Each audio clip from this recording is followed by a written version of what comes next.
beautiful humans, and welcome to the Mental Wellness Wake Up Show.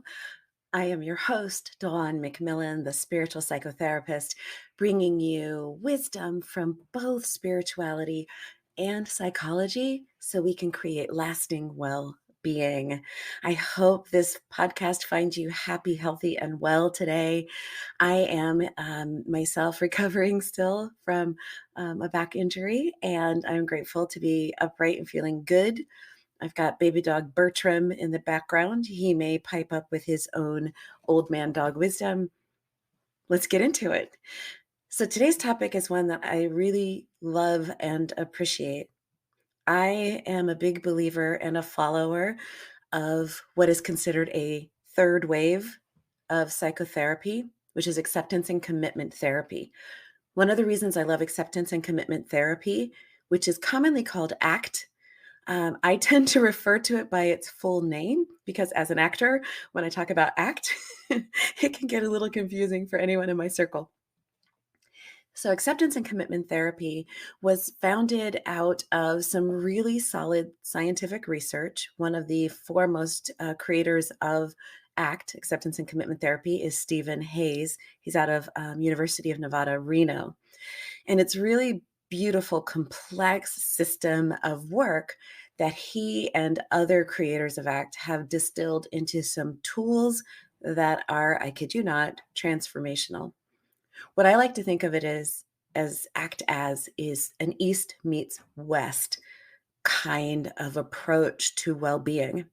One of my favorite things to do is a melange, if you will, of techniques and styles, and acceptance and commitment therapy does exactly that.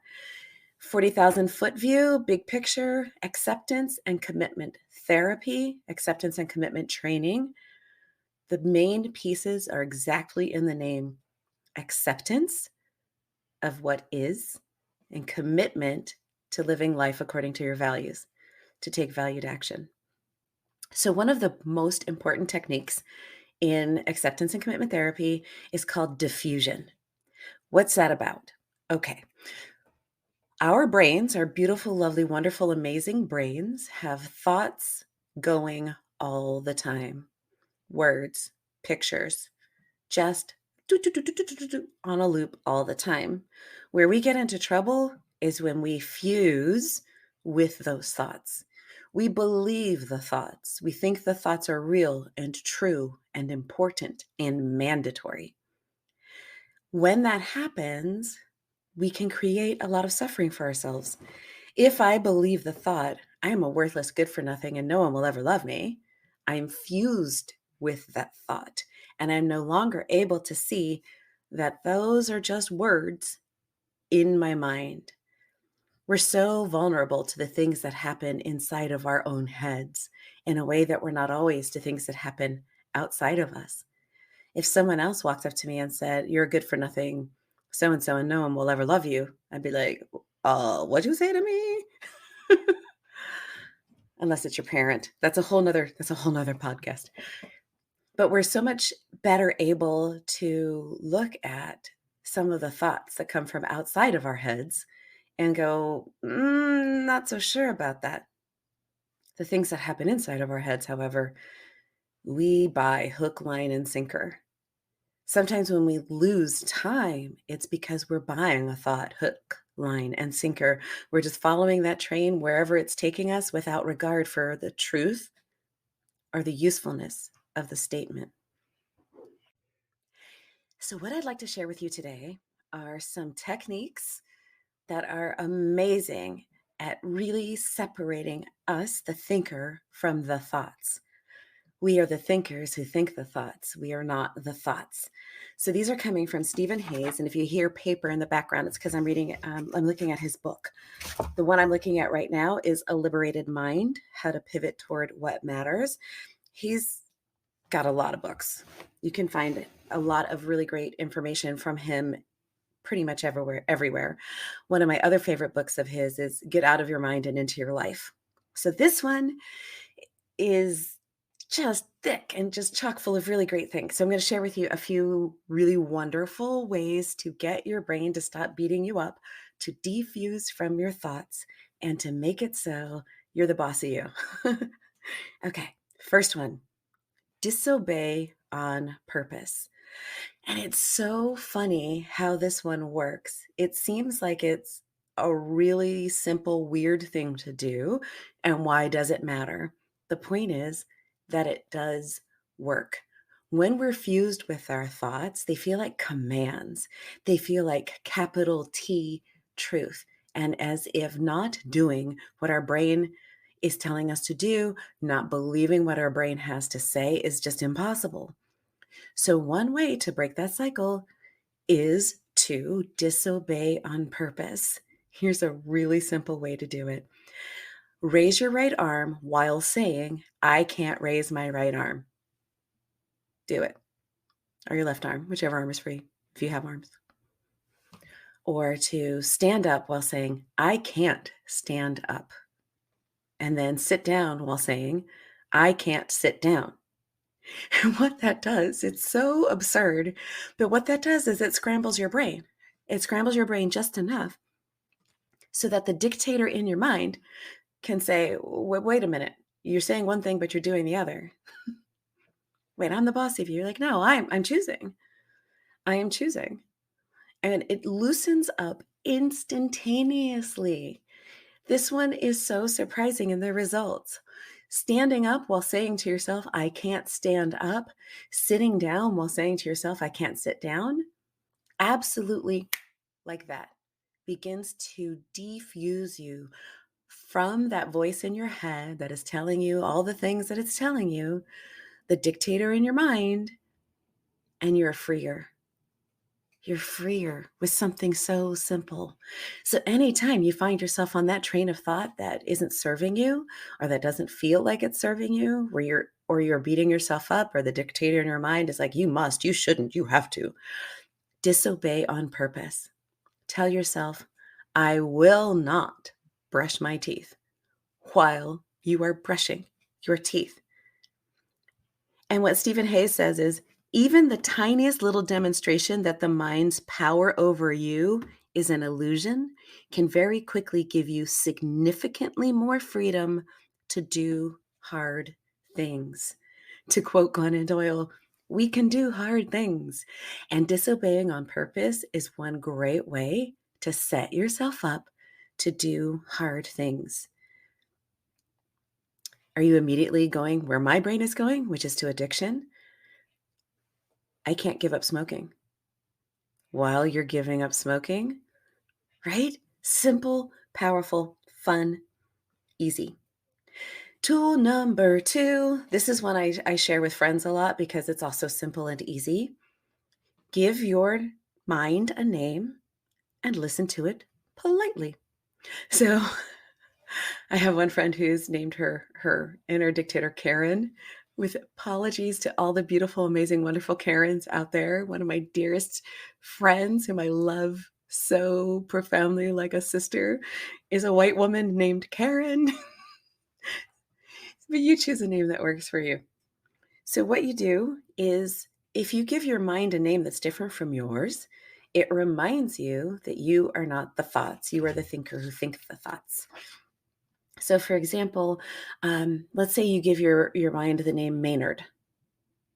So Maynard starts going on and on about, well, you know what, you just need to get up at 4 o'clock in the morning and scrub this house from top to bottom. And you go, oh, thank you so much, Maynard, for your input. That's really interesting. Huh? So you're just listening politely to your mind, and it's reminding you that the voice inside your head isn't the boss of you. You are the boss of you. Little sidebar. I know this can be a little crazy making. So if you're getting confused or frustrated by your mind versus you, that's your mind confusing you. Let that be okay. And if you are someone who's suffering with severe mental illness or serious mental illness, take this with a grain of salt and bring this up with your psychiatric provider, because talking about the voices in your head can be a little more complex for some of us. Please just know that everyone has a whole committee inside their brains. That's normal. We all have voices or pictures inside of our heads that have points of view. That's just normal. So if what you can do is tell your mind politely, oh, how interesting, and give it a name other than yours. Oh, Maynard.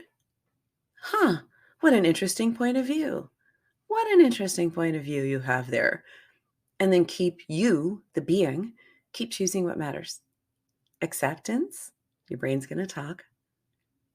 Commitment, choose to do what's important to you, even when Maynard is picking on you. Okay, so that's number 2. Number 3, appreciate what your mind is trying to do. So your mind, your whole brain system is set up for survival. Our brains evolved to keep us alive, not to keep us happy, to keep us alive. And so we have this negativity bias. Your brain, over evolution, has learned that paying attention to the things that are going to kill you is a higher value than the things that might delight you. I have some opinions about that, but let's just think about your brain as a survival mechanism. So when you're able to appreciate what your mind is trying to do, that softens the fusion a little bit. Your brain wants to be heard and acknowledged. So when Maynard is freaking you out about, did you pack an extra pair of socks? Go, oh, thanks for that thought, Maynard. Thank you. I really see how you're being useful to me right now. Thank you so much for trying to keep me safe. How lovely. So these two are similar. One is listen politely. Oh, okay. All right, Maynard, I hear you. And the other one is to appreciate what your brain is doing. Wow, you really are working so hard for me right now. Thank you so much, brain. Thank you so much, Karen. Thank you so much, Maynard. Thank you so much, George. Thank you so much, Susan, whatever you want to name your brain. I'm fairly unimaginative. My brain's name is Brain. Thank you so much, Brain. Wow. I love how committed you are to my safety. I'm still going to go to the grocery store and thank you. Okay, so the last one. Oh, it's so silly. Silly is my favorite thing. This is for those thoughts that are really, really sticky. Sometimes we've been thinking thoughts for so long, or they were implanted with such force that they feel real, they feel true, they feel important, and it's hard to shake them. We all have them. What Trying not to trigger people. That's what the pause is. I was trying to pick a thought that may not be too triggering, but it's really hard to. So here's one that we almost all have. All of us have wounds around enoughness. So we have these thoughts of, I'm not enough, I'm not good enough, I'll never be enough. I'm not good enough. We're going to work with that one because that's what a lot of people have. That's a sticky thought. It's a sticky thought because our entire structure of consumerism is designed to make you feel like you're not enough. So you'll keep scrolling, you'll keep shopping, you'll keep stressing, you'll keep buying the books and the programs and the things. So I'm not enough. I'm not enough. I'm not good enough. I'm not good enough. I'll never be good enough. Those are some sticky thoughts for a lot of us, or different versions of that. So this technique can really help with this one. And it's to sing it. And the way that you know that this technique has worked for you is if some of the charge is gone. Sometimes with these thoughts, you'll get to a point where you laugh because it's ridiculous. So I'm going to sing. I'm not good enough. I'm going to do it badly because that's even more fun, right? So Stephen Hayes says his default melody is Happy Birthday. So here we go. I'm not good enough. I'm not good enough. I'm not good enough. And I'll never be good enough. I'm not good enough. I'm not good enough. I'll never be good enough. I'll never be good enough. It's ridiculous, right? Ridiculous. Ridiculous. And as soon as you get a little sense of like, this is absurd, as soon as the absurdity of it comes, or even just a little bit of the charge is off of that thought, you, the being, have more freedom to choose. And I'm going to throw in one more. So the fifth one is related to that one. So you can sing your song, or you can take that really, really sticky thought and do it in a really absurd voice. I'm not good enough. I'm not good enough. Ho, ho, ho, ho. I'm not good enough. Ho.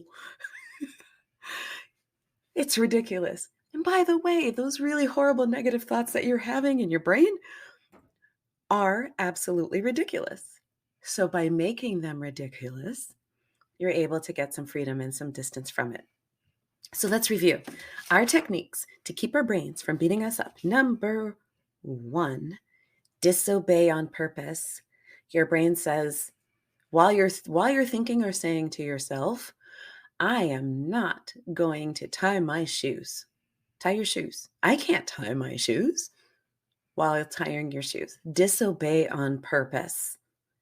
Disobey on purpose. Number 2, give your mind a name and listen to it politely.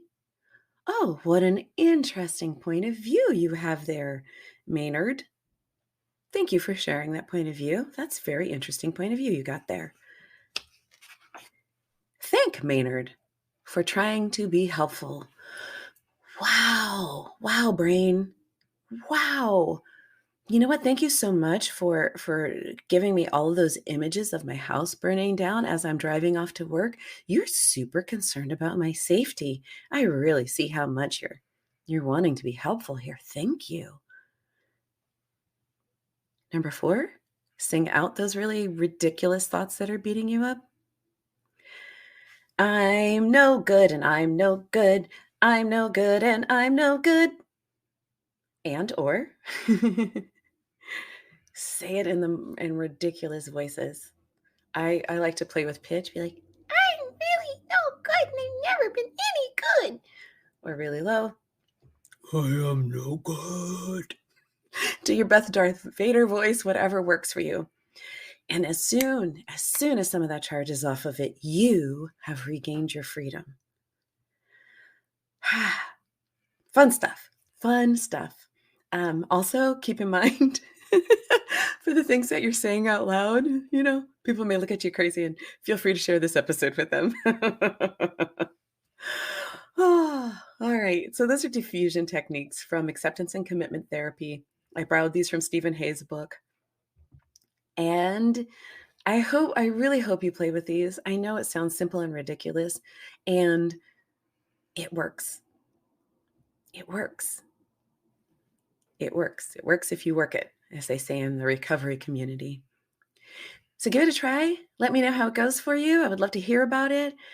And as we wrap up, please give me the honor and the privilege of reminding you that you, yes, you, right here, right now, are whole, perfect, and complete just the way you are. And you are worthy and deserving of all good things. Thank you so much for listening. If this pinged for you, please reach out to me on the socials. I'm the Dawn McMillan in most places. Share this with at least one other person who might benefit. And have a great day and week and month and year. Until next time.